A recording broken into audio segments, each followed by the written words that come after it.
Uma outra análise que nós podemos fazer dos polígonos regulares é a relação que esses polígonos irão possuir com as medidas dos raios dos círculos inscritos e dos círculos circunscritos. No caso, eu comecei pelos círculos circunscritos. Todo polígono regular eu posso circunscrever um círculo a esse polígono. Quando está circunscrito, ele vai passar pelos vértices dos polígonos, né? Vai tangenciar aqui os vértices. Então, eu tenho aqui um triângulo equilátero. Vou adiantar aqui e colocar o lado do quadrado que depois eu vou precisar também. É, o triângulo equilátero de lado L, se você observar, o centro do círculo circunscrito, que acabou que eu não marquei esse centro, ele vai estar mais ou menos por aqui. Vou usar o...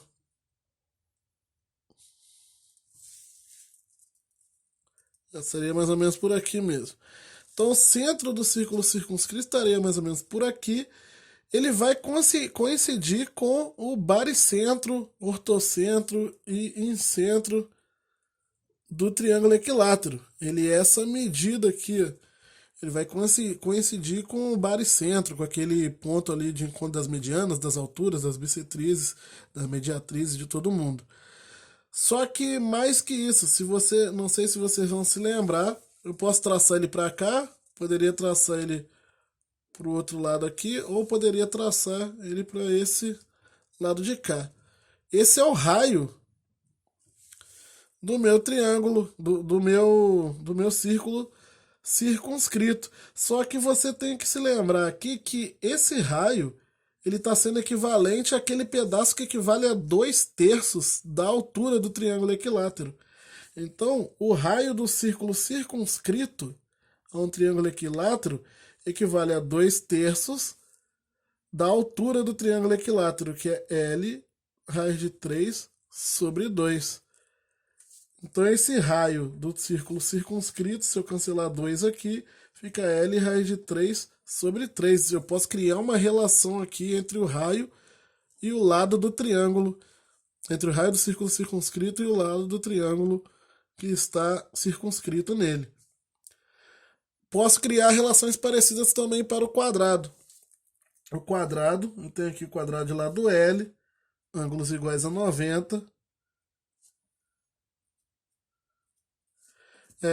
E ele vai possuir a diagonal aqui, né? Dividindo ele ao meio.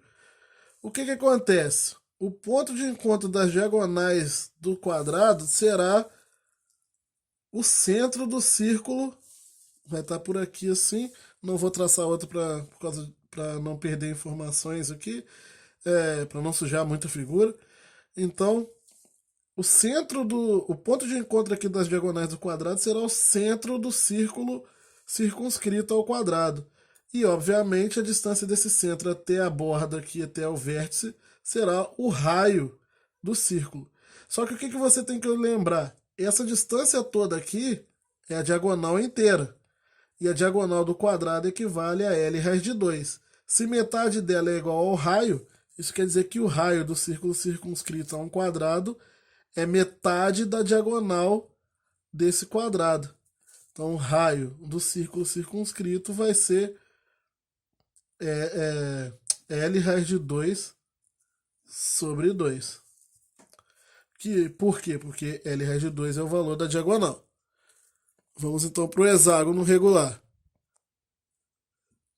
Já o hexágono regular, o que vai acontecer? O ponto de encontro aqui das diagonais do hexágono regular também vai ser o centro do círculo, precisa só de 2, né? O centro do círculo circunscrito ao hexágono regular. Só que observe o seguinte, se esse ponto aqui é o centro do círculo circunscrito, quer dizer que esse tamanho aqui equivale ao raio do círculo circunscrito. Tanto para um lado, poderia marcar ele em qualquer direção. Só que nós sabemos que esse tamanho aqui, a distância do centro até aqui, esse vértice, é o lado do triângulo.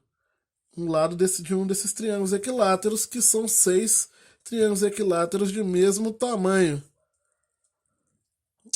Passei, passou por baixo porque eu fico longe aqui, difícil de enxergar. Então, aqui é o raio, então, do círculo circunscrito a um hexágono regular é igual ao próprio lado do hexágono regular. Isso aqui é muito forte, tá? Porque o lado desse triângulo aqui ó, é o lado do hexágono.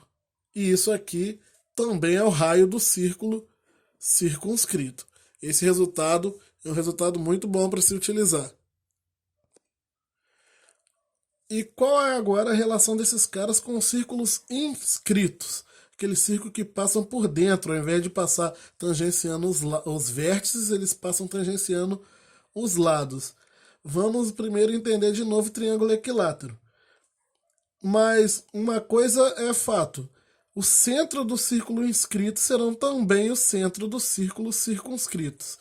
Então, esse centro aqui, ele além de ser o centro do círculo circunscrito, ele é o centro do círculo inscrito, ele é o ponto de encontro das medianas, das alturas e das bissetrizes. Ele é um ponto muito importante que só as figuras regulares possuem.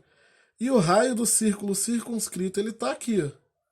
Esse, vou chamar ele de Rzinho. Esse raio, eu poderia marcar ele para qualquer uma das direções. Observe que ele equivale, ele é aquele pedaço que equivale a 1/3 da altura toda. A altura toda do círculo, do triângulo, estaria aqui. Esse tamanho equivale a 2/3, o de cima, que é o raio do círculo circunscrito. O raio do círculo inscrito é o tamanho de 1/3. Então esse R, que é o raio do círculo inscrito, é 1/3 da altura, que é L raiz de 3 sobre 2. Por isso esse raio equivale a L raiz de 3 sobre 6 no círculo inscrito, no triângulo equilátero. Aqui estaria o raio, vou botar até o Rzão ali, do raio do círculo circunscrito. A altura, se você observar, ela é o raio do círculo circunscrito mais o raio do círculo inscrito. Teria esse resultado também se eu precisasse utilizar. Mas estão vendo como são muitas fórmulas? É porque essas fórmulas você não tem que decorar. São raciocínios que eu estou mostrando a vocês que vocês têm que ter quando estão trabalhando com essas figuras. Observar essas características e ir lembrando dessas particularidades dessas figuras. Por isso que elas são tão importantes. Indo para o quadrado, não vou marcar ângulos, tá? Esse ponto, de novo, é o ponto de encontro do... É o centro do círculo circunscrito, que está passando aqui por fora. Ele é o centro do círculo inscrito, que é o que nós estamos trabalhando agora. É o ponto de encontro das diagonais. E, se você observar, o raio desse círculo inscrito, ele equivale à metade do lado aqui, né? Poderia marcar ele para diversas direções. Ele equivale à metade do lado do quadrado. O lado L, quadrado de lado L, o raio do círculo inscrito vai ser L sobre 2. Então seria essa relação direta aí entre o raio do círculo inscrito e o lado do quadrado. Agora vamos para o hexágono. E finalizando com o hexágono regular, círculo inscrito ao hexágono regular. Aqui o ponto de tangência equivale também ao raio do círculo inscrito. Só que se você observar, quando eu traço aqueles triângulos equiláteros gerados ao traçar aqui as diagonais, né, que passam pelo centro. Vou traçar um inteiro aqui, só 2. Então, esses triângulos, quando eu traço esses triângulos equiláteros, o raio aqui do círculo inscrito ele é a altura desse triângulo equilátero.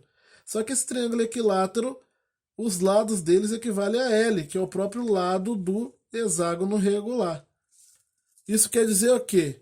Que o raio do círculo inscrito equivale a essa alturinha aqui, que é L raiz de 3 sobre... L raiz de 3 sobre 2. Esse é o raio. E agora eu vou falar sobre um último cara que eu não tinha falado sobre ele ainda, que é o que nós chamamos de apótema do... Ele é o apótema das figuras regulares. O que é o apótema de uma figura regular? E aí, eu deixei para falar aí por último, porque não faria diferença agora. O apótema da figura regular, ele é a distância entre o centro da figura regular, que é o centro do círculo circunscrito e do círculo inscrito, e é, ele é o centro e o lado da figura. Então, eu poderia ter essa ideia tanto com relação, é, pegando tanto a figura com o círculo inscrito quanto com o círculo inscrito, que daria no mesmo. A distância entre esse centro e o lado aqui da figura é o que nós chamamos de apótema. Então, acaba que, para essas figuras, o apótema ele equivale ao raio do círculo inscrito, né? Nesse caso aqui, de todos esses polígonos. Seria o raio do círculo inscrito aqui para o triângulo equilátero, seria o raio, a distância entre o centro e o lado, é o raio do círculo inscrito aqui para o quadrado, que eu acabei de mostrar agora há pouco, e o raio do círculo inscrito para o hexágono. Então, o que nós chamamos de apótema, que muitas pessoas acabam tendo medo desse nome, é uma medida simples. Ele é o raio do círculo inscrito, ou, mais simples ainda, a distância entre o centro do polígono regular. Então, só polígonos regulares têm apótema. Ele é o centro do polígono regular, a distância entre o centro e o lado do polígono. A distância entre o centro e o lado do polígono. Isso aqui seria o apótema, que normalmente vem com a abreviação AP, né? E aqui seria o apótema. Essas seriam as considerações que eu teria a fazer sobre polígonos regulares.